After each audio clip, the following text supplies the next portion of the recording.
Assalamualaikum warahmatullahi wabarakatuh. Salam sejahtera dan salam sehat untuk kita semua. Harapan saya untuk kalian, semoga kalian selalu dalam keadaan sehat dan tetap bersemangat mengikuti pembelajaran bahasa Indonesia pada hari ini.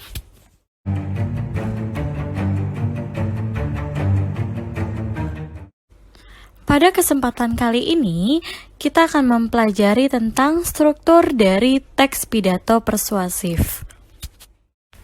Adapun tujuan pembelajaran hari ini sebagai berikut. Yang pertama, kalian harus mampu menentukan struktur teks pidato persuasif. Dan yang kedua, kalian harus mampu untuk menelaah struktur teks pidato persuasif. Selanjutnya, ada yang masih ingat apa itu struktur teks? Jika ada yang masih ingat, silakan kalian jawab di dalam hati. Kita ingat kembali tentang struktur teks. Struktur teks adalah susunan-susunan yang membentuk satu kesatuan teks yang utuh. Jadi, di setiap teks dalam bahasa Indonesia pasti memiliki struktur. Jadi, struktur ini memiliki fungsi untuk membentuk satu kesatuan yang utuh dari sebuah teks. Selanjutnya, kita masuk ke dalam struktur dari pidato persuasif. Di sini kalian bisa lihat ada 3 struktur utama di dalam pidato persuasif. Yang pertama, ada pembuka atau pendahuluan. Biasanya di dalam pembuka ini terdiri atas salam pembuka, sapaan, ucapan syukur, dan juga tujuan pidato. Lalu, struktur yang kedua adalah isi. Isi di sini sebagai bagian inti dari pidato. Biasanya isinya berupa gagasan, alasan, lalu bisa juga berbagai data pendukung, pesan berupa imbauan atau ajakan. Nah, pada bagian isi ini biasanya dijelaskan secara terperinci. Lalu, struktur yang ketiga adalah penutup. Penutup merupakan bagian akhir dari pidato. Biasanya isinya meliputi simpulan, ucapan terima kasih, permohonan maaf, dan salam penutup. Kemudian, kita akan bahas satu persatu struktur utama yang tadi sudah kita tentukan. Yang pertama ada pendahuluan atau pembuka. Nah, di sini kalian lihat bagian-bagian dari struktur pendahuluan ini atau pembuka ini ada apa saja. Yang tadi ada salam pembuka. Salam pembuka itu bisa Assalamualaikum warahmatullahi wabarakatuh. Selamat pagi, selamat siang, sore. Lalu bisa juga salam sejahtera, salam sehat, dan lain sebagainya. Disesuaikan dengan kondisi dan situasi pada saat seseorang melakukan pidato. Lalu, yang kedua, ada ucapan sapaan atau penghormatan. Nah, kita bisa lihat contohnya. Yang saya hormati, atau bisa juga yang saya banggakan, atau hadirin yang berbahagia, hadirin yang kami hormati, dan lain sebagainya. Intinya yang berkaitan dengan ucapan sapaan atau penghormatan. Lalu yang ketiga ada ucapan rasa syukur. Nah, biasanya contohnya seperti ini.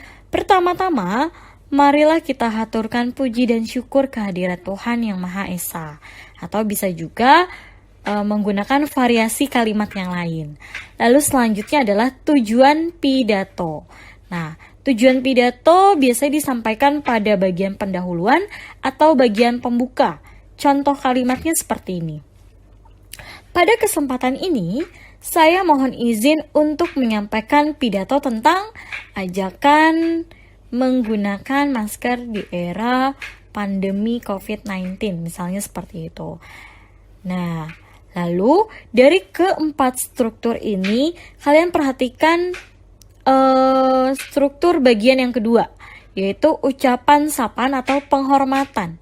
Jika kita lihat di dalam teks atau jika kita mendengar seorang orator menyampaikan pidatonya. Nah, ucapan sapaan atau penghormatan ini bisa dilafalkan atau bisa dituliskan pada bagian mana saja. Jadi ucapan sapaan ini tidak hanya pada bagian pendahuluan, bisa pada bagian isi atau pada bagian penutup sebelum pidato ini ditutup, seperti itu. Kemudian kita akan bahas satu persatu. Selanjutnya kita masuk ke dalam struktur isi.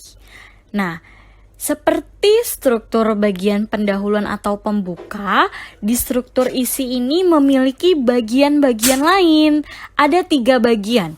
Yang pertama, ada pernyataan posisi, lalu argumen, dan yang ketiga adalah penguatan pernyataan posisi. Untuk pernyataan posisi, ini merupakan pendapat atau pendirian awal terhadap suatu persoalan atau suatu topik. Jadi bisa diartikan ini merupakan gambaran secara umum terkait dengan topik pidato yang mau kalian bahas. Misalnya kalian mengangkat tema atau topik pidatonya itu berkaitan dengan ajakan penggunaan masker. Maka pada bagian pernyataan posisi ini, kalian berikan gambaran secara umum terlebih dahulu. Penggunaan masker itu maksudnya itu seperti apa? Gitu. Jadi diberikan gambaran secara umum. Lalu yang kedua ada argumen. Nah, argumen ini merupakan bagian inti pada struktur isi, yang isinya itu berupa pengembangan pendapat yang didukung secara logis, dan biasanya kita buktikan dengan alasan yang kuat.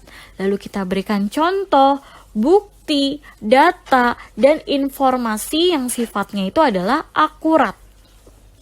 Jadi mudahnya seperti ini, argumen ini merupakan pengembangan dari pernyataan posisi.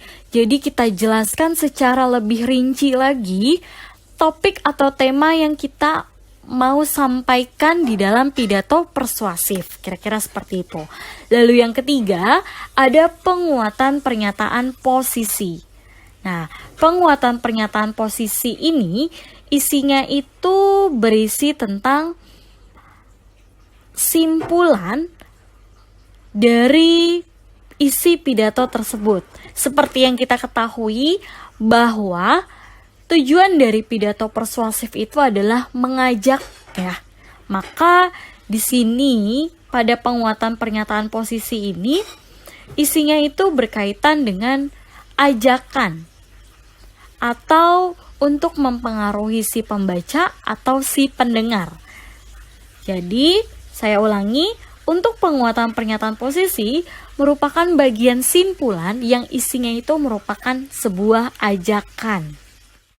Sekarang kita masuk kepada struktur yang ketiga, yaitu penutup. Di bagian penutup juga memiliki bagian-bagian. Yang pertama, harapan bagi pendengar. Kita bisa memberikan contoh sebagai berikut. Demikian pidato yang saya sampaikan, semoga dapat bermanfaat. Gitu. Jadi ada harapan seorang orator atau harapan si penulis kepada pendengar dan pembacanya itu bahwa semoga pidato yang ia sampaikan ini dapat bermanfaat dan dapat diterima oleh pembaca maupun si pendengarnya. Lalu yang kedua, ada bagian permohonan maaf. Kita bisa lihat contohnya, seperti apa contoh kalimatnya. Mohon maaf jika ada kesalahan pengucapan, mohon maaf jika ada kehilafan, dan lain sebagainya. Tergantung dari variasi kalimat yang mau kalian tulis atau kalian sampaikan kepada pendengar kalian. Lalu yang ketiga ada ucapan terima kasih. Kita lihat contohnya. Terima kasih atas perhatian Bapak atau Ibu, dan variasi-variasi kalimat lainnya. Lalu yang terakhir ada salam penutup. Salam penutup itu bisa berupa selamat pagi, wassalamualaikum, selamat malam, sore, siang, dan lain sebagainya. Yang sama seperti salam pembuka, sesuai dengan kondisi dan situasi pada saat pidato ini dibacakan, seperti itu. Baik, sekarang kalian lihat contoh dari teks pidato persuasif. Di sini saya sudah mencoba untuk menentukan struktur dari pidato persuasif. Kita lihat dulu ya. Yang pertama di sini ada bagian pembuka. Bagian pembuka ini di dalam pidato ini meliputi salam pembuka, salam penghormatan, ucapan rasa syukur. Lalu kita lihat bagian kedua, ada bagian isi. Nah, di sini bagian isinya meliputi pernyataan posisi. Dan pada bagian isi yang pertama ini, pernyataan posisi ini ternyata terdapat bagian pembuka yang merupakan tujuan dari pidato persuasif. Jadi ketika kalian ingin menentukan sebuah struktur dari pidato persuasif, maka kalian harus betul-betul melihat teksnya, betul-betul memperhatikan teksnya gitu. Jadi harus teliti. Nah, setelah ada pernyataan posisi, di sini ada tahap argumen ya. Di sini ada tahap argumen setelah pernyataan posisi. Setelah argumen, ada struktur isi bagian penguatan pernyataan posisi, yang tentunya ada sebuah simpulan yang berisi ajakan. Lalu yang terakhir ada struktur bagian penutup. Nah, di sini bagian penutupnya itu terdiri dari harapan bagi pendengar, ucapan terima kasih, dan juga permohonan maaf. Lalu diakhiri dengan salam penutup.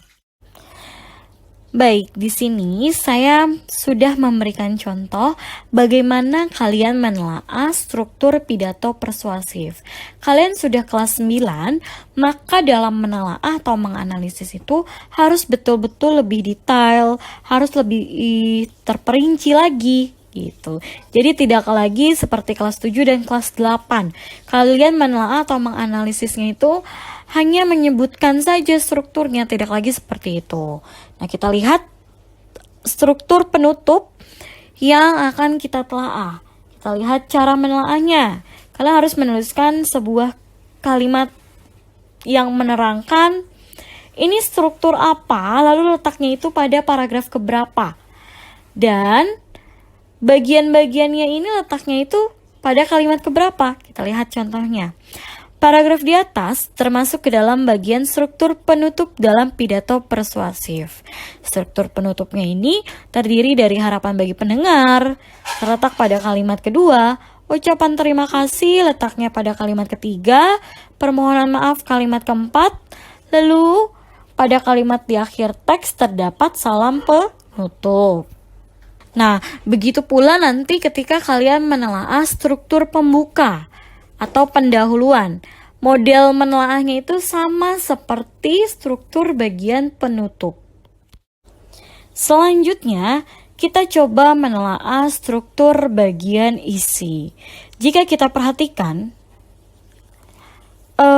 kutipan dari pidato persuasif ini ternyata mengandung dua struktur, yaitu struktur bagian pembuka atau pendahuluan dan juga struktur bagian isi.